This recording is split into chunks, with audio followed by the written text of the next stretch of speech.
నిన్న పొద్దుగాల Jangaon police quarters కాడ ఓ ఆటోకు మినీ గూడ్స్ బండికి టక్కర్ అయితే ఆ బండ్లకెళ్ళి బయటపడ్డ బియ్యం బస్తాలు ఇవన్నీ.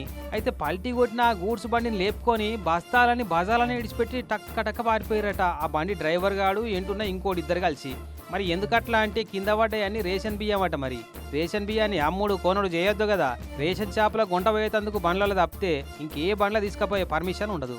కానీ దొంగసాటుగా కొనుక్కొచ్చిన ఆ బియ్యాన్ని ఎటో కొంటపోతుంటే భయంతో బండి స్పీడ్ ఎక్కువయ్యి ఆటోకు టక్కర్ అయిందట. అందుకే పరారైనట్టుర్రు.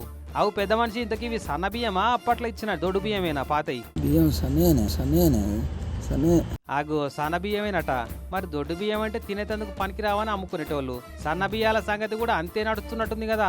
ఈగురంతో ఇల్లు అలుక్కుంటూ వస్తే కోడొచ్చి పొక్కిలు చేసిందన్నట్టు సర్కారోళ్ళేమో సన్న బియ్యం తింటారని ఇస్తుంటే వాటిని కూడా ఇడవకుండా కొనుక్కపోతున్నారు. అయితే అమ్మేటోళ్ళు కూడా చాలా మంది ఉన్నట్టుర్రు. కానీ ఇట్లా టక్కరైంది కాబట్టి బయటపడ్డది. కానీ తెలియకుండా ఎన్ని లోడ్లు పోతున్నాయో. అదట్లా పెడితే ఇక ఏపీలను అయితే రేషన్ బియ్యం రవాణా జరుగుడు అనేది అన్స్టాపబుల్ కార్యక్రమం లెక్క కొనసాగుతూనే ఉంది. ఇక చూడు, కర్నూలు జిల్లా మంత్రాలయ మండలం మాధవరం చెక్ పోస్ట్ కాడ ఈ లారీ నిండా ఎన్ని బస్తాలు ఉన్నాయో ఆదోనికెళ్ళి కర్ణాటక పట్టుకుపోతున్నారట.